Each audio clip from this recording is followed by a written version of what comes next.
오늘 말씀은 누가복음 18장 1절에서 8절까지의 말씀입니다.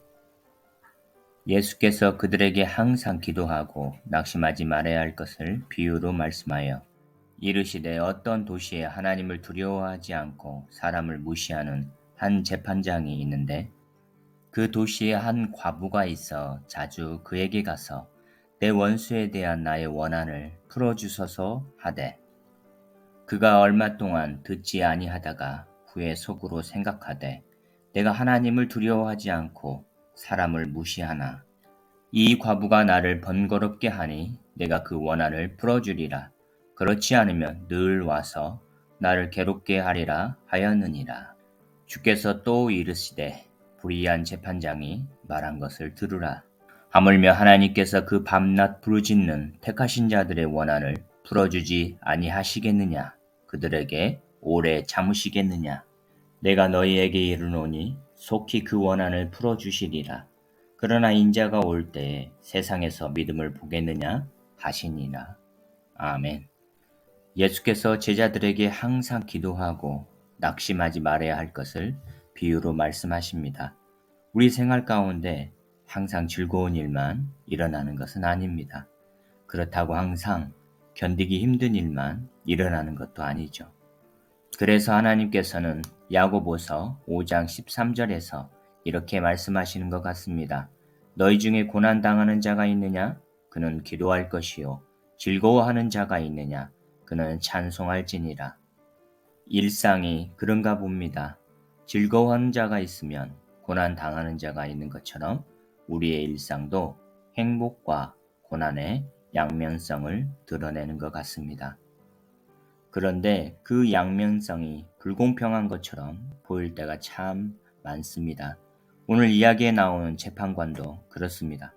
그는 그의 현재의 삶을 그의 능력의 산물로 누리고 있는 인물처럼 보입니다. 왜냐하면 하나님을 모르는 데다가 사람을 무시하는 재판관이라 소개하고 있기 때문입니다. 그때 당시 사회상을 고려해보면 그는 하나님을 모르는 이방인 또는 로마에서 파견 나온 재판관으로 보는 견해도 있습니다. 그래서일까요? 원한을 당해 그에게 애걸하는 한 과부를 무시한 채 그의 특권만을 누리고 살아가고 있는 모습입니다. 과부의 고통과 재판관의 특권. 그러나 결국 재판관은 타인의 고통을 고려하지 않는 무감각한 판결을 내립니다. 이 과부가 나를 번거롭게 하니 내가 그 원한을 풀어주리라. 그렇지 않으면 늘 와서 나를 괴롭게 하리라. 자신의 안위를 위해 그 한 과부를 도와주기로 합니다. 우리는 우리 자신이 큰 공경에 처하거나 심하게 아플 때나 또는 누구 하나 도움의 손길이 없는 상황에 맞닥뜨리면 그때 얼마나 우리 자신이 초라하게 느껴지고 얼마나 우리 자신의 마음이 서러운지 모릅니다. 그때서야 우리는 타인을 돌아보게 될 때도 있습니다.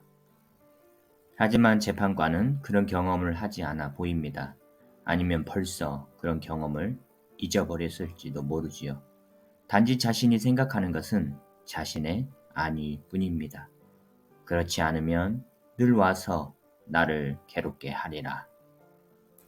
성경 에스더에서 에스더가 왕후가 되고 난 후 모르드게와 하만의 갈등 속에서 하만의 계략으로 그 나라에 거주하는 유대 민족이 멸절될 위기에 처해졌습니다. 그때 모르드게가 조카 에스더 왕후에게 도움을 요청하지만 에스더는 왕을 본 지 이미 30일이 지난 상태였습니다. 왕이 부르지 않는 경우에 왕 앞에 나타나면 그 나라 왕궁 법률에 어긋나 자칫하면 에스더의 생명이 위험할 수도 있었습니다. 그런데도 에스더 왕후는 모르드게와 유대 민족의 생명을 위해 자신의 목숨을 걸고 3일 금식 기도 후 왕에게 나아가기로 결심합니다. 죽으면 죽으리라. 에스더에게 자신 안위보다 더 중요한 것은 무엇이었을까요? 폭력과 불의가 판치고 갓난아기가 죽어가는 이 땅은 무언가 잘못됐다. 고통이 마이크에 대고 고래고래 소리를 질러대는 이 세상에서 만족을 누리길 원하느니 여기 존재하는 이유가 그저 삶을 즐기는 데 있을 뿐인 이들은 하루 24시간, 1년 365일 귀를 틀어막고 지내는 게 분명하다. 고통이라는 하나님의 메가폰은 주님에게서 멀어지게 만들 수도 있지만 반대로 그분께 달려가게 이끌기도 한다. 욥이 그랬던 것처럼 고통이 존재함에도 불구하고 때로는 고통이 존재하기에 하나님께 매달릴 용기를 가져야 한다. 그리스도의 가르침은 털끝 하나 다치지 않고 세상을 헤쳐나갈 궁리를 할 게 아니라 고통받는 세상과 완전히 하나가 되라고 요구하신다. 이는 필립 얀시의 단단한 진리에서 인용한 내용입니다. 그의 말대로 고통받는 세상과 완전히 하나가 되면 자신의 고통뿐만 아니라 타인의 고통도 우리는 감지할 수 있을 것입니다. 타인과 공존하는 이 세상에서 나 자신만 배불리면 나로 인해 배고프거나 고통을 당하는 사람들도 있다는 것을 우리는 생각해야만 합니다. 에스더 왕후는 그 타인의 고통을 자신의 고통으로 감지한 것 아닐까요? 헌대투성인 나사로에게 상에서 떨어진 것으로 허기진 배를 채우도록 놔두었던 한 부자는 결국 죽은 후에 물 한 방울 나지 않는 불꽃 가운데서 괴로움을 당하게 되는 걸 우리는 성경을 통해 잘 알 수 있습니다. 아브라함이 이르되 너는 살았을 때 좋은 것을 받았고 나사로는 고난을 받았으니 이것을 기억하라. 이제 그는 여기서 위로를 받고 너는 괴로움을 받느니라. 누가복음 16장 25절 말씀입니다. 혹시 지금 고난 가운데 있나요? 그러면 항상 기도하고 낙심하지 마세요. 하나님께서 속히 구원해 주실 겁니다. 혹시 지금 너무 행복한 나날을 보내고 있나요? 하나님을 찬양하며 주변에 고통 중에 있는 이웃을 돌아보시고 그 행복을 나눠주세요.